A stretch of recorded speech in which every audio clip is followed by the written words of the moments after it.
नमस्कार दोस्तों, आज का डिक्टेशन 100 शब्द प्रति मिनट स्टार्ट होगा 5 सेकंड बाद।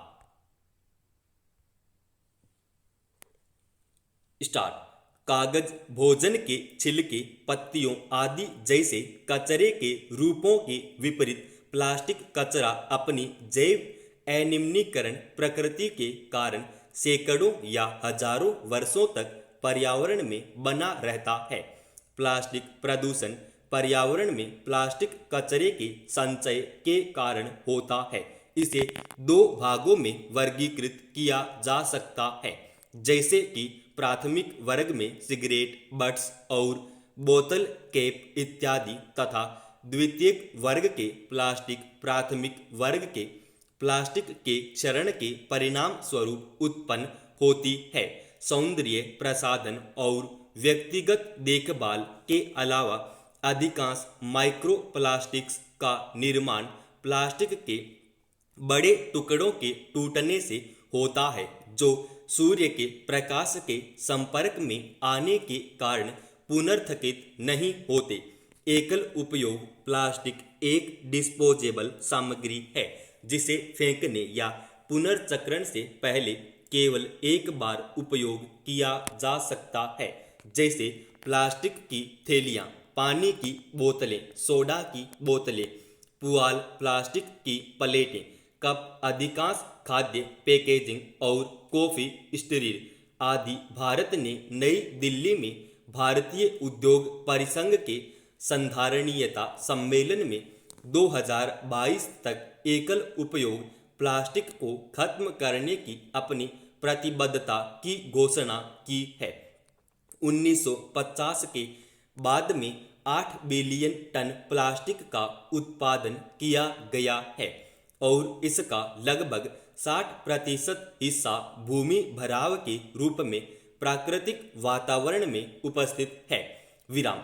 अभी तक उत्पादित सभी प्लास्टिक कचरे में से केवल 9% का चक्रण किया गया है और लगभग 11% का क्षरण हुआ है, जबकि शेष 80% भूमि भराव या प्राकृतिक वातावरण में जमा हुआ है।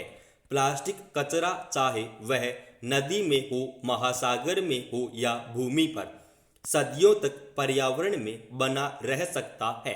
इसलिए 2050 तक दुनिया भर के समुद्रों और महासागरों में मछलियों की तुलना में प्लास्टिक की मात्रा अधिक होगी।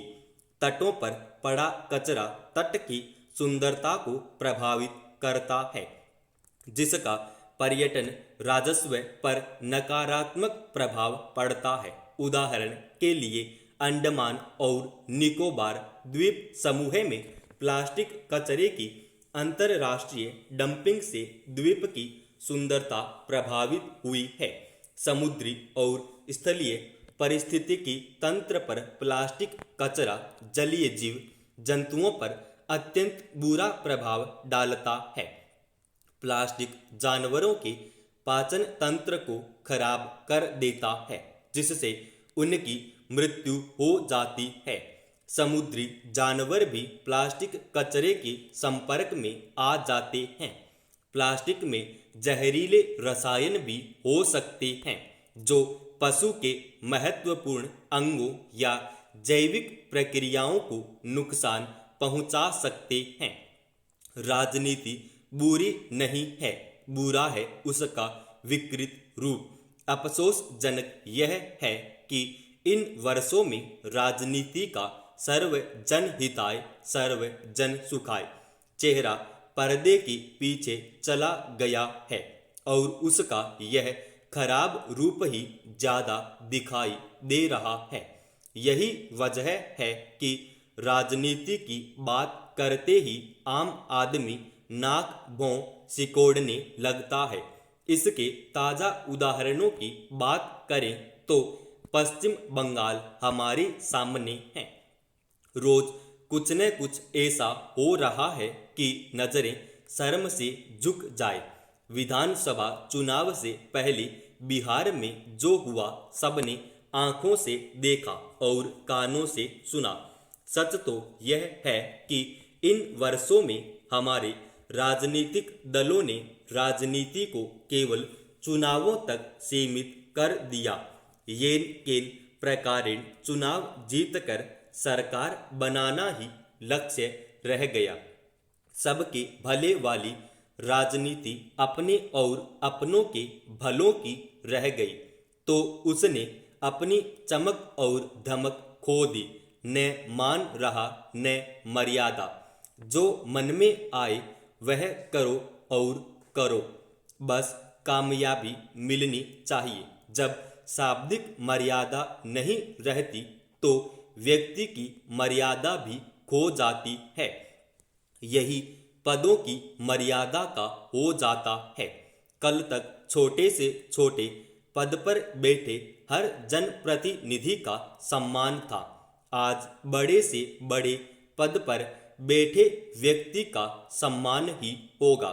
यह तय नहीं जनता की छोड़िए, हम अपने राजनेताओं चाहे वे प्रधानमंत्री से लेकर मुख्यमंत्री और सांसद से लेकर विधायक, पंचायत, पालिका, पार्षद तक कोई भी हो, से पूछें कि उन्होंने आखिरी बार अपने किस विपक्षी की तारीफ की, तो शायद सब एक दूसरे का मुंह ताकने लगेंगे। सबने उसे इतना गिरा दिया कि वहां सम्मान लायक कुछ बचा ही नहीं।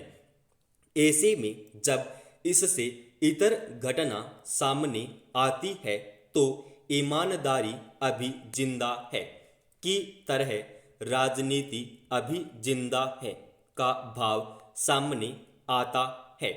केंद्रीय सड़क परिवहन मंत्रालय द्वारा गुरुवार को राजस्थान की विभिन्न परियोजनाओं के लोकार्पण व शिलान्यास का मौका ऐसा ही था।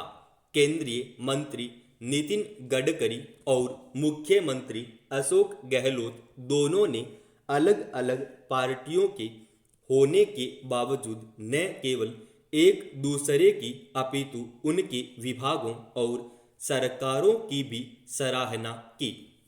सुनने वालों को भी सहसा विश्वास नहीं हुआ। दोनों इतने परिपक्व हैं कि जो कहा होगा सच ही कहा होगा। निसंदेह यदि राज्य केंद्र की योजनाओं को सहयोग की बात कहे और केंद्र राज्य की हर संभव मदद का भरोसा दे तो इससे अलग राजनीति का लक्ष्य क्या है। उम्मीद की जानी चाहिए कि केंद्र के अन्य विभाग व दूसरे राज्य इससे प्रेरणा लेंगे। चुनाव पहले भी हुए हैं, आगे भी होंगे। कम से कम वे ऐसे तो हों कि राजनेता जनता को मुंह दिखाने लायक रहें।